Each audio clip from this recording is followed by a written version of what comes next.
Carol Whitmore was 62 years old, living a quiet, established life in Portland, Oregon.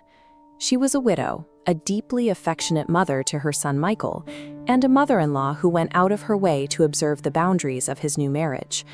Her world orbited around her two young grandchildren.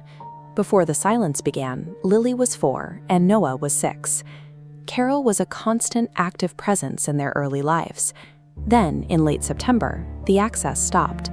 There was no argument, no precipitating event. Michael simply sent a text stating that his wife Stacy needs space from the family for a while.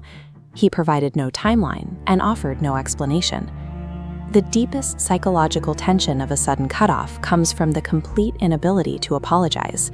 You cannot make amends when the specific crime is never actually named. The weeks turned into months. Texts went unanswered. Holidays passed without invitations or phone calls, leaving Carol entirely isolated from the children. In the quiet of her home, she began frantically searching her own memory. She replayed every conversation she'd ever had with Stacy, looking for an accidental slight, a misjudged comment, or any microscopic flaw in her own behavior that could possibly warrant this level of punishment. When a person is suddenly removed from their family without a stated cause, they are forced into an information vacuum. In the absence of a real answer, they inevitably begin to interrogate themselves, inventing guilt for crimes they never committed. Despite her distress, Carol chose restraint. For 3 years, she did not show up unannounced at their home. She did not air her grievances on social media, and she deliberately avoided rallying other relatives to form a coalition against Stacy. Instead, she sought professional help. She began working with Dr. Sandra Osei, a therapist specializing in the precise mechanics of family estrangement.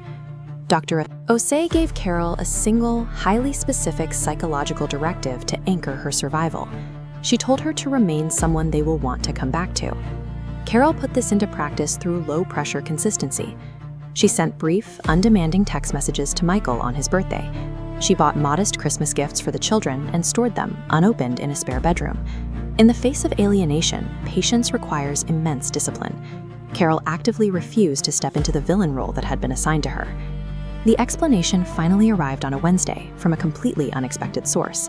Stacy's mother, Ruth, called Carol from Sacramento. Over the phone, Ruth detailed a difficult family history. Stacy had spent her entire childhood watching her mother shrink under the weight of a severely toxic, controlling mother-in-law. The psychological concept of projection operates powerfully in a family unit. The trauma Stacy absorbed from observing her Sacramento grandmother created a rigid mental template. Long before Michael even proposed, Stacy had mapped that historical pain directly onto her new mother-in-law. Because of this dynamic, Carol's actual behavior was completely irrelevant. Stacy was actively protecting her children from a ghost and using Carol as the physical stand-in to fight a battle from her own past. Discovering that you are the target of someone else's unresolved projection offers a complex kind of relief. It does nothing to return the lost years, but it definitively absolves you of the guilt. 3 months before Ruth made that phone call, Stacy had repeated her exact cycle of alienation against a new target, Michael's sister, Diane, who lived hours away in Seattle. Watching his wife apply the exact same unjustified punishment to his sister finally broke Michael's 8-year pattern of conflict avoidance. He attempted to initiate couples therapy, but Stacy refused. Left to attend sessions alone, Michael finally recognized the depth of his wife's trauma, and 14 months later, he filed for divorce. When a marriage is sustained by a shared avoidance of reality, the pressure eventually forces a breaking point. The enabling partner must eventually choose between the actual world and the endless continuation of their spouse's historical trauma.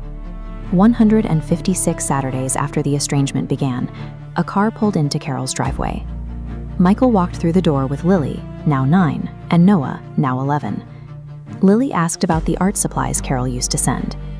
Carol went to the spare bedroom and retrieved the boxes she had saved for 3 years, proving she had successfully followed her therapist's directive to stay ready. In the months that followed, Carol harbored no spoken anger. She deliberately refused to poison the children's view of their mother, recognizing the heavy cost of Stacy's own past. You can never dictate the timeline of another person's unraveling. You only have absolute control over whether your door is standing open when the storm finally breaks.